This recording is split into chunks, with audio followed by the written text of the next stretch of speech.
আসসালামু আলাইকুম। আমি তহমিনা লাইফস্টাইলে সবাইকে জানাই আবার একটা নতুন ব্লগে স্বাগতম। আশা করি যে যেখান থেকে আমার ভিডিওটা দেখছেন আল্লাহর অশেষ রহমতে সবাই ভালো আছেন। আলহামদুলিল্লাহ, আমি আমার পরিচয় নিয়ে ভালো আছি। অনেক দিন পরে আজকে একটা ব্লগ ভিডিও দিলাম। আশা করি ভিডিওটা ভালো লাগবে। সবাইকে দেখার অনুরোধ রইল। ভালো লাগলে অবশ্যই একটা লাইক কমেন্ট করবেন আর চ্যানেলটাকে সাবস্ক্রাইব করে পাশে থাকবেন। যাই হোক, আজকে সকালে খাওয়া দাওয়া শেষ করে নিয়ে তারপরে আজকের ব্লগটা আমি শুরু করলাম। প্রথমে কাপড় চোপড়গুলো সুন্দর করে ভিজিয়ে ডোলে ধুয়ে নিলাম। ধুয়ে তারপরে আমি কাপড় চোপড়গুলো নেড়ে দেবো। আজকে যেহেতু মেঘলা, বৃষ্টিও হচ্ছে, তবুও কিন্তু কাপড় চোপড় যেহেতু ধুতেই হবে, তাই তো আর বসে থাকলে হবে না। তাই ভাবলাম কিছু কাপড় চোপড় ধুয়েই দিই, কারণ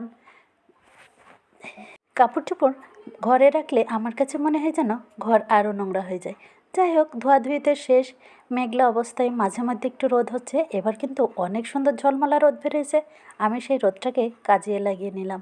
দেখুন, এক এক করে আমার সব কাপড় চোপড়গুলো ধোয়া হয়ে গেল। এবার নেড়ে দিয়ে ধুয়ে আমি চলে যাব দুপুরের রান্নার জন্য, কারণ দুপুরে কিছু রান্নাবাড়া করতেই হবে, কারণ এক কাজ নিয়ে তো বসে থাকলে হবে না। যাই হোক, দেখতে থাকুন আমার ভিডিওটা কেমন যে মেঘ লাগে। ডাকা ডাকছে, সকালতে বৃষ্টি, এখন একটু রোদ বের হয়েছে। এই কয়টা কাপড় চোপড় ধুয়ে দিলাম। এই ব্যালকনির এই গ্রিলে মোজাগুলো নেড়ে দিলাম, আর এই যে বাইরে কাপড় তারে নেড়ে দিয়েছি, কিছুটা ভাগ ভাগ করে নেড়ে দিলাম। প্রচণ্ড মেঘ হচ্ছে, আবার একটু রোদ দেখা যাচ্ছে। এই তো একটু না ধুয়ে দিলেও হয় না। যাই হোক, দেখা যাক কতটুকু রোদ থাকে। আজকে সকালতেই সারা বৃষ্টি হচ্ছে, সকালটা শুরু হয়েছে আজকে বৃষ্টিতে। যাই হোক, দেখি কতক্ষণ রোদ থাকে, তারপরে না হয় তুলে নিয়ে যাবো নি। আর এদিকে গেঞ্জিগুলো আমি ঘরে দিয়েছি। আমি গেঞ্জি সবসময় ঘরেই দিই, কারণ হালকা করে ব্লু দিয়ে হয় তো, রোদে দিলে যেন কেমন হয়ে যায়, তাই আমি গেঞ্জিগুলো সবসময় ঘরে দিই।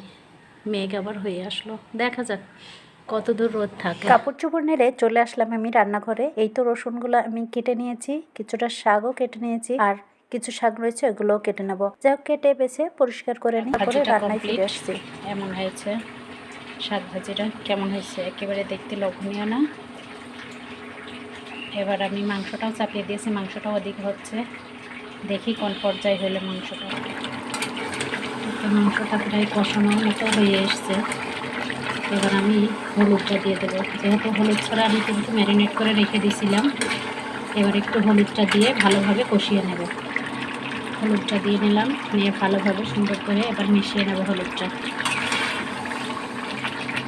এই সময় হলুদটা দিলে আসলে তরকারির কালারটা অনেক সুন্দর হয়, আর একসাথে দিলে কালারটা সুন্দর হয়, তবে মানে আমার কাছে যেন কেমন মনে হয়, তাই আমি এই সময় দিই। এই তো কালারটা দেখেন কত সুন্দর এসছে, তাই না?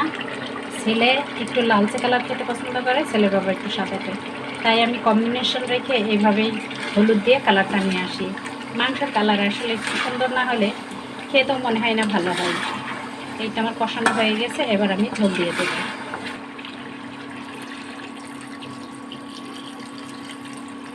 কালারটা কত সুন্দর হয়েছে, তাই না? রান্নার পরেও ঠিক এমনই থাকবে কালারটা। এবার আমি ঝোলের পানি দিলাম। এবার পরিমাণ মতো ঝোল আসলেই আমি নামিয়ে নেব। কালারটা কত সুন্দর হয়েছে। কাঁচামরিচ, শুকনো মরিচ মিলাইয়ে রান্না করছি তো মাংসটা, সেই জন্যই এত সুন্দর একটা কালার হয়েছে। যাই হোক, এর মধ্যে আমি অনেকগুলো কাজও কিন্তু করে নিয়েছি রান্না করতে করতে। এভাবেই আমি আসলে কাজ করে নিই, তা না হলে সময় হয় না। যেহেতু আমি ইউটিউবে ভিডিও বানাই, লাইভ করি, সব মিলাই আমাকে সিস্টেম করে কাজ করে নিতে হয় যত তাড়াতাড়ি। আজকে লাইভ আছে সন্ধ্যা 6টায়, অবশ্যই আপনারা যুক্ত হবেন। সন্ধ্যা 6টায় না হলেও 7টায়, এই 2 টাইমের ভিতরে আমি লাইভে যাই। এই তো গোশটা একেবারে রেডি হয়ে গেছে, নামিয়ে নেব এবার গোশটা। তারপরে খাবার দাবার রেডি করে নেব। তো আজকে দুপুরের খাওয়া দাওয়ার আয়োজন শুরু করেছি। এবার খাওয়া দাওয়ার জন্য সব কিছু রেডি করে নিয়েছি। আপনারা তো দেখেছেন যে লাল শাক ভাজি করেছি, মুরগির মাংস করেছি, আর এদিকে টমেটো দিয়ে শসা দিয়ে সালাদ করেছি, আর এই যে ভাত বেড়ে নিয়েছি ছেলে মেয়ের জন্য। আমরা পরে বেড়ে নিয়ে খাবো, আপনাদের সাথে দেখানোর জন্য শেয়ার করলাম। আর পর্যন্ত ভিডিওটা কেমন লাগলো ভিডিওর কোনো অংশ যদি ভালো লেগে থাকে অবশ্যই আমার চ্যানেলটাকে লাইক দিয়ে সাবস্ক্রাইব করে রাখবেন আর বেল বাটনটা ক্লিক করে রাখবেন, তাহলে আমি ভিডিও ছাড়ার সাথে সাথে আপনাদের কাছে নোটিফিকেশন পৌঁছে যাবে। তাহলে এই পর্যন্তই, আমরা এবার খাওয়া দাওয়া করে নিই। আপনারা পরবর্তী ভিডিও দেখতে পাবেন তারপরে আমি কি করি। হয়ে গেছে কাপড় চোপড়গুলো তুলে নিয়ে আসতে। আল্লাহ, কত বৃষ্টি হয়ে গেছে এর মধ্যে। দেখেন কি বৃষ্টিটা না হচ্ছে হঠাৎ করে দুপুরবেলা।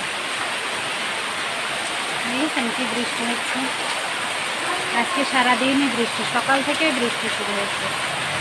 এই তো আমার ছেলের আজকে স্পেশাল হাতের সন্ধ্যাবেলার গরম গরম পাকোড়া। আর এই পাকোড়াটা যে কি কি দিয়ে বানানো হয়েছে আপনারা যদি কমেন্ট করেন তাহলে পুরো রেসিপিটা আরেকদিন শেয়ার করা হবে। আর এই যে খেতে কি যে মজা হয়েছে, একেবারে মুখে পানি চলে আসছে, কখন খাবো সেই চিন্তা ভাবনা করছি। আমার মেয়ে তো রেডি একেবারে সসের বোতল নিয়ে। এই দেখেন সসের বোতল হাতে করে দেখাও একটু, সসের বোতলটা হাতে করে রেডি। আর এদিকে বাটিতে তুলছে, একসাথে খাবে না, আলাদা করে খাবে, খেয়ে জুত হবে না। তাই যাই হোক, ভিডিওটা কেমন লাগে আর এই পাকোড়ার রেসিপি যদি দেখতে চান কমেন্ট করে জানাবেন, ঠিক আছে? আমরা খাওয়া দাওয়া করবো এখন, আর খাওয়ার এক্সপ্রেশন দেখবেন কেমন কার কেমন হয়েছে। আমার ছেলের বানানো পাকোড়া খাচ্ছে গরম গরম, মুখের ভিতর নিয়ে রিভিউ দাও কেমন হয়েছে, কেমন মজা? অস্থির। সসটা তো দারুণ করে কায়দা করে নিয়েছে। আচ্ছা দেখা যাক, এবার আমরা খাই। এবার মা ছেলে খাবো, খেয়ে আমি রিভিউ দেব, দেখেন কেমন হয়। বিসমিল্লাহ। আমি সস ছাড়াই খাবো, দেখি কেমন হয়। আলহামদুলিল্লাহ, আসলেই অনেক সুন্দর টেস্ট হয়েছে। এবার একটু সস দিয়ে খেয়ে দেখি। সস দিয়ে একরকম টেস্ট, শুধু আর একরকম টেস্ট। আমার তো শুধুই বেশি ভালো লাগলো। সারাদিনের ভিডিওটা কেমন লাগলো? ভালো লাগলে অবশ্যই একটা লাইক কমেন্ট করবেন। খেতে খেতে বিদায় নিলাম, আজ এই পর্যন্তই। আপনারা ভালো থাকেন, সুস্থ থাকেন আর আমাদের জন্য দোয়া করেন। আমার ছেলে মেয়ে কামড়া কামড়ি শুরু করে দিয়েছে। আল্লাহ হাফেজ।